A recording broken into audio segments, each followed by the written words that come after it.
Login accepted.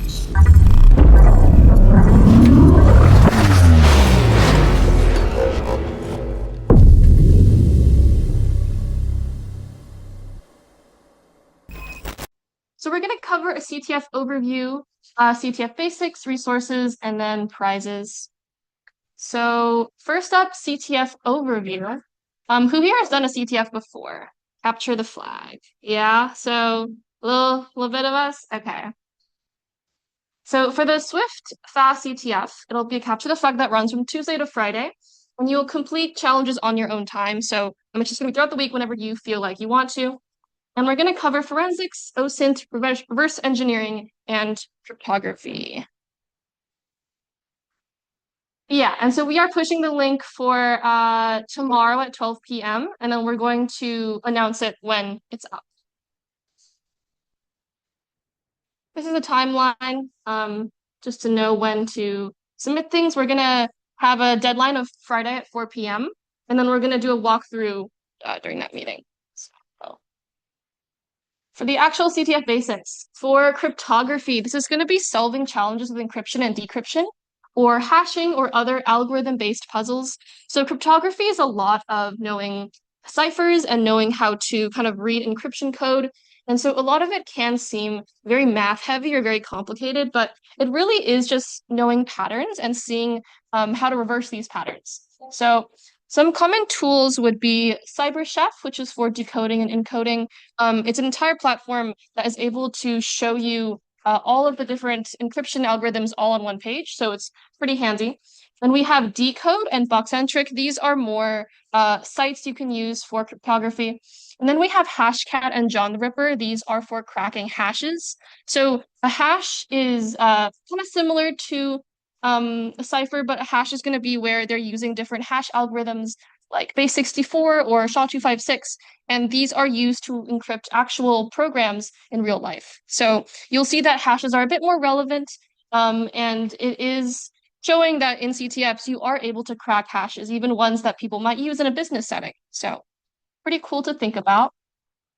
So it's good to recognize patterns. So this is base 64, and if you ever see a string like this with a bunch of characters and then two equal signs, that typically means it's base 64. You can have a case where it doesn't have the equal signs, like the one on the second row, but basically these are padding for a hash. It needs to be a certain length, as in 64 characters, and if they don't have that many when they do the algorithm, they add on these equal signs. So that way everything gets kind of evened out and you're able to do this hash. So basically, if you see this out in the wild, you might think, okay, base 64, I know this because of the Swift presentation, because of Molly. Okay. So cipher keys. If you find a cipher but you can't decode it, it might use a key. And so keys can be hidden anywhere. You can look to previous challenges, you can look to common themes. A cipher key is going to be what you're using to encode the actual cipher. So you'll see in this picture, there's like division year cipher, but there's also a key right here. And so without that key, you can't really solve it. However, I used to think that you really couldn't solve it without a key, but apparently there's like AI and different algorithms that can actually break it, which is quite sad, but yeah.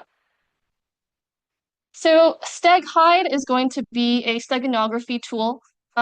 This kind of just like throws you guys into the middle of it, but StegHide is going to be used to encrypt and input certain messages into images. And so you'll see this says StegHide embed and then StegHide extract. You don't have the exact syntax for things like this, but when you encounter a steganography image, you can either use a web-based analyzer or you can use terminal-based, which I prefer. So yeah. For Steg Cracker, it's also pretty similar, but you might have a word list and then an image. And so maybe you're comparing a range of words to crack that message. Okay. This is going to be John the Ripper. John the Ripper and Hashcat, like I mentioned, are both for cracking hashes. And so the typical syntax is really simple. It's just John and then the file. And there's three different attacks you might run. There's single crack, which means that you're trying previously known passwords and other information. You have word list, which is the most common. In word list, you might have an actual list of passwords you check against it. Is there a certain word list that you guys are familiar with? Like one that is like the one everyone uses? No? Does anyone know RockU? Okay, so RockU is basically this like insane list of passwords. It was actually from a real data breach from I believe like the RockU platform or app, and they once they like actually exfiltrated all this data, they were like, "Wow, this is crazy. Let's have the hackers use it." And so the hacker people like us, we still use this actual password list, as in these have people's actual passwords, and we use it for CTF challenges and for cracking passwords. So that's a really good tool if you want to use it. And then we have incremental. This is just brute forcing, just throwing anything at a hash and seeing what can really break it. I'm gonna skip over. This is just more John the Ripper syntax. Like I said, RockU up here. That's gonna be a really good tool.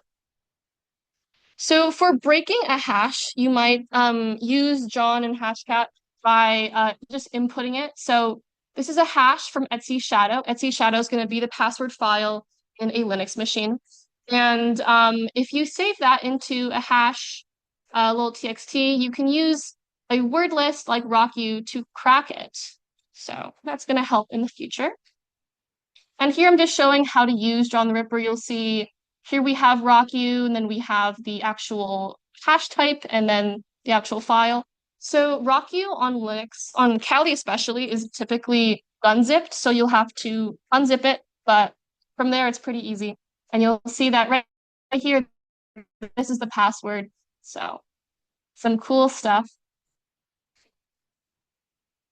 I'm going to skip this too. This is for custom John the Ripper rules if you wanted to build your own algorithm. This might be helpful for a specific case you're working on. Hopefully it's like not cracking someone's actual password. It's just a really hard CTF problem. Okay, this is more leaning into ciphers. This is just something that I like to do. This is an example of a platform you can use that is related to more like the puzzle cipher side rather than the algorithm cipher side. Yeah, this is all just like little puzzles that you can solve. And then crypto hack is a pretty good tool as well if you want to work through cryptography topics. And this is more leaning into the algorithm side, as in maybe it's like, what is it, modular arithmetic? I don't even know. Public key cryptography. It's going to be a lot of theory that might help if you're going really into cryptography and what it's really like. So next up, we have reverse engineering. This is going to be understanding how a program works by reversing patterns and algorithms. You might analyze binaries to uncover logic, bypass protections, or extract flags. And so some common tools might be Ghidra, which is for decompiling and static analysis. We have GDB or Pwn DEG. I think I spelled that wrong, but this is for debugging. And then we have Binary Ninja, which is for lightweight reversing. So I did not put a lot of information after reverse engineering, but basically, reverse engineering problems might come across as a bit scary. They might be this like super long like block of code, but really you want to just run that through tools and see what you're able to do with it. And yeah, we might come back to this and do a practice problem about what reverse engineering might look like. Wait, actually, real quick, I have something to say about that. Can you guys hear me in there? Because they can. Okay. So my headphones connected in Yeah. there. So I know Molly said, oh, just run it through like a decompiler or static analysis. But if the reverse engineering problem is really difficult, they can literally detect that you're using a debugger and it'll exit out immediately. So yeah, thread carefully.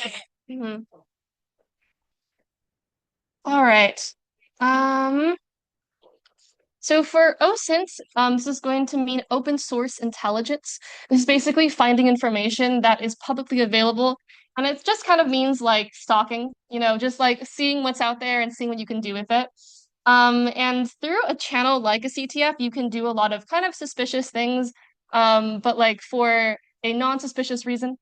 So some common tools might be Google dorking. This is where you use certain search parameters to find what you want. Maybe you're looking for a PDF of like some like pirated book, and instead of looking up just the title, you look up the title and then like file type PDF. And so you're able to search through certain parameters to make sure you're looking for what you want.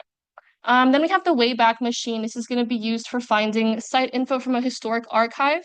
That is basically like, let's say there's a site and someone took down some information. And so if you look on Wayback Machine, you can actually scroll through their web crawlers and see what it used to look like. So you'll find that some sites actually are really, really against things like this, like historical archives. They really don't want their own data to be stored like this.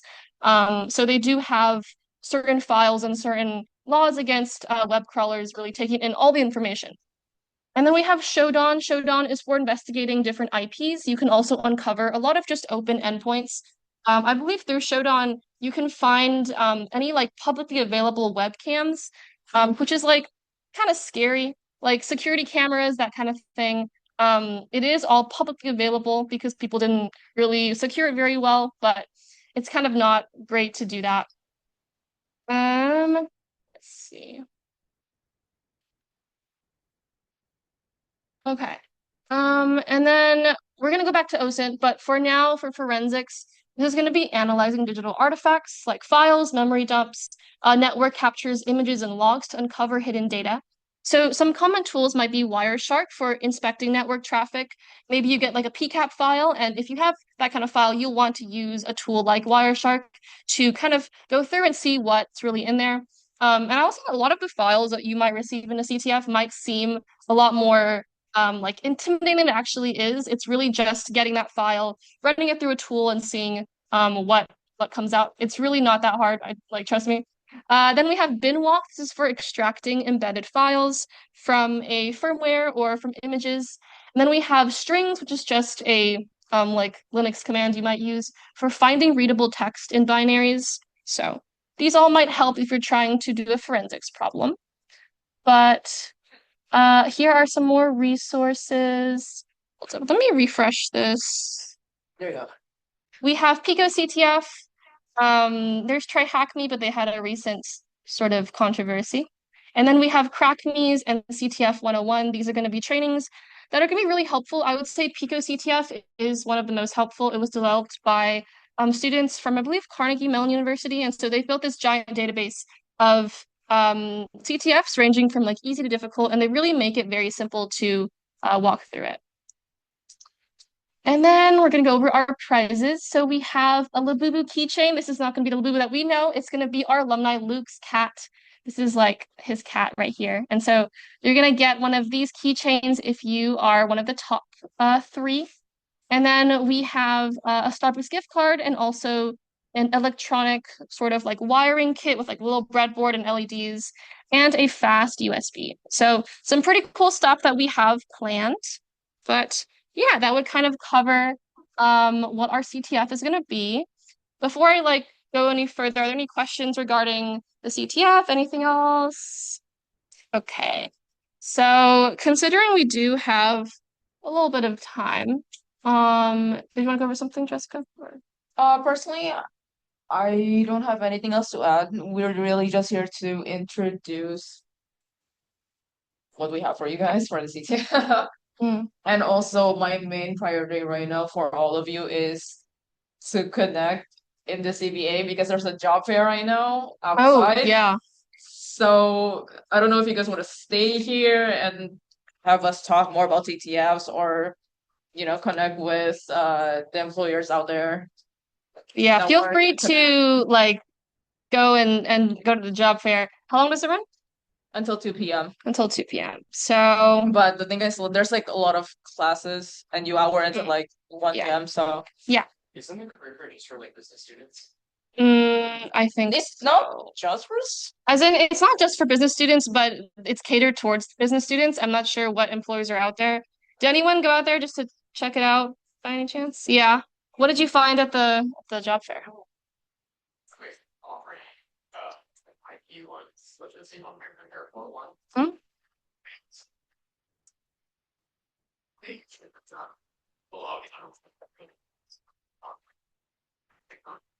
Mm-hmm. Okay.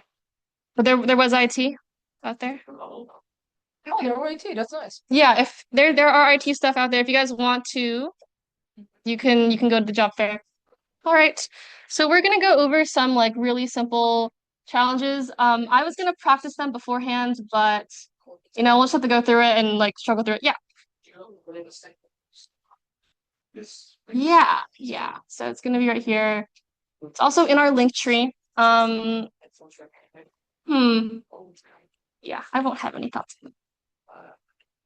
I think Pico CTF is really a good platform.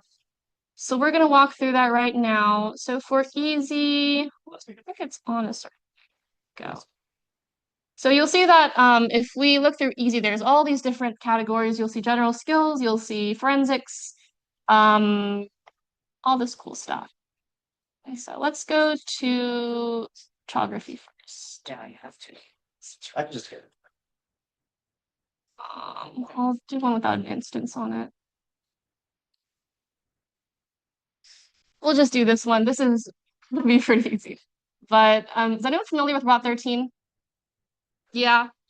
So ROT 13 is going to be an algorithm that you might use in a CTF. So you'll see here that you kind of see parts of the flag are here. It's like you're wondering like what's going on here. So if you didn't actually receive the information of what the actual cipher was, you might run this through a cipher identifier. So you might use something like boxcentric or decode, like I mentioned before. And these are pretty easy. Oh, this one's not that good, I guess. It should be a really simple cipher.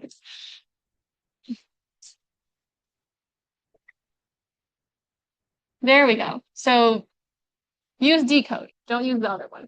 So for ROT 13, this is an algorithm where it's shifting the alphabet 13 spaces. So that basically means like take the alphabet and just like move it over. And so this will result in a very easy to crack cipher. And there we have it, Pico CTF, not too bad of a problem. And so I think I already solved this one, so it's not going to let me submit it again. So it does. Oh, okay. There we go. I did it again. That's awesome. Let's do forensics next.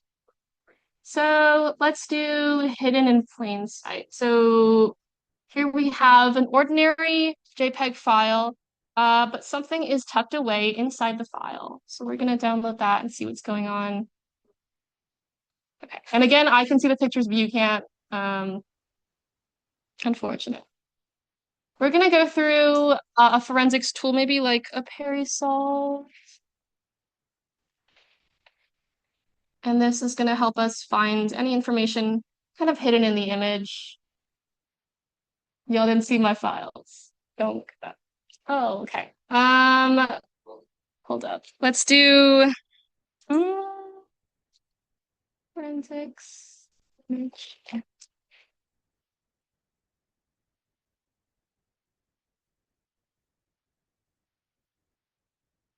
Usually a Perisol is, I don't think it's that right. This one looks kind of suspicious.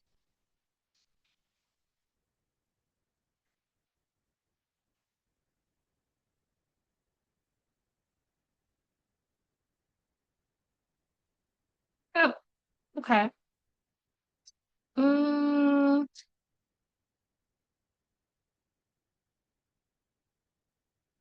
Hold up. Okay, let's do metadata instead. There, I do.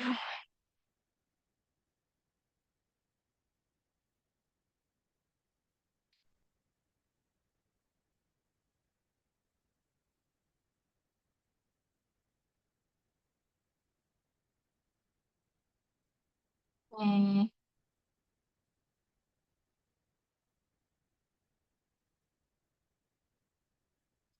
okay, so this is going to be the metadata for this image. I'm assuming it's this comment right here.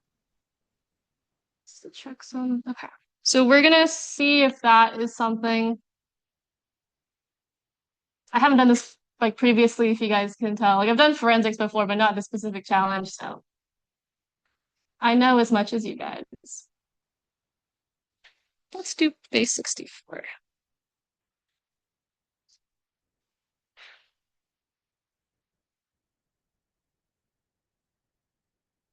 See if that goes.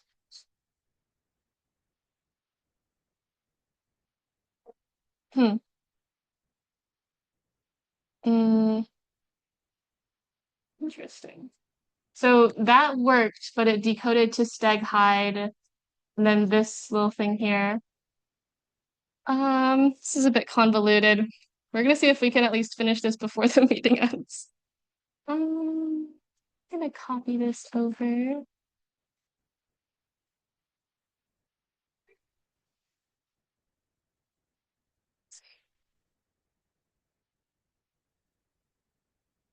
I can run just that.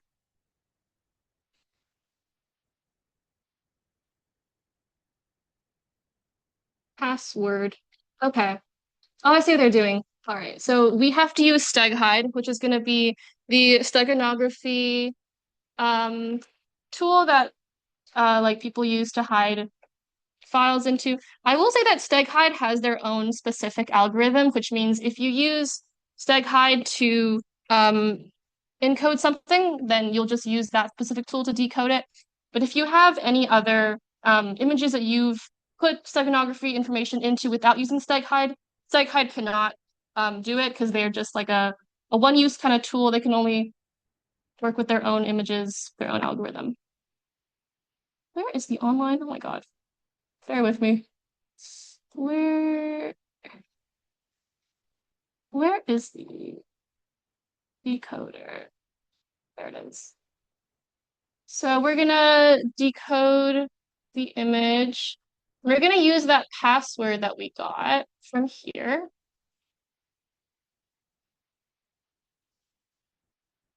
Yeah.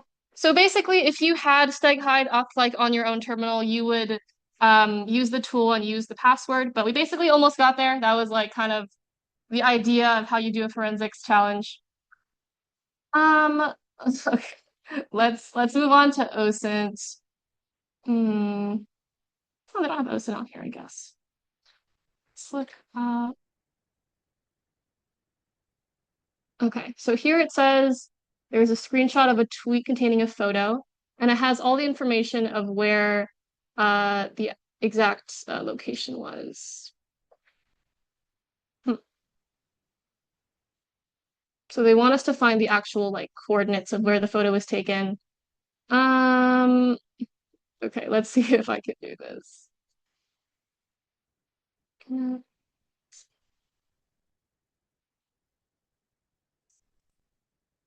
So we might do like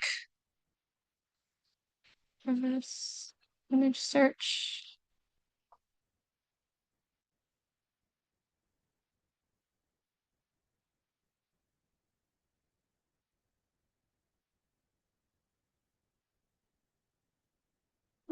Challenge geolocation. We can look at the metadata for this as well and kind of see if that does something. Oh no, that's a screenshot. Okay. Mm,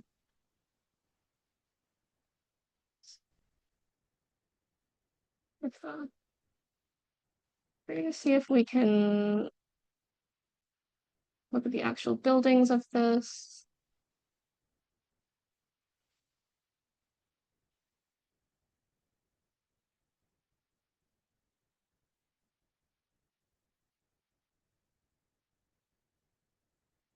It's kind of hard to actually tell.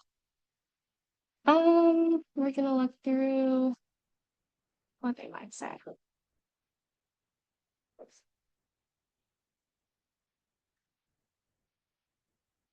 Oh, okay. I guess they just genuinely look at it on Google Maps. Wow. Okay. Well, we're not gonna give you guys that kind of problem. This is a little silly. Oh, okay. Yeah, I'm not gonna do that right now, but basically you would just go through Google Maps, I guess, and find it. A lot of OSINT challenges are gonna have you reverse engineer something or reverse image search something or find the metadata, and you might find more information from there. But we are gonna end it here after all my struggling. Yeah, so make sure to come back on Friday. We're gonna have our actual CTF then, and excited to see what you guys can do. And then, so for those that came in late, we also will have the actual CTF going Tuesday at 12 or Wednesday at 12, and that's going to be going until Friday. This concludes the meeting.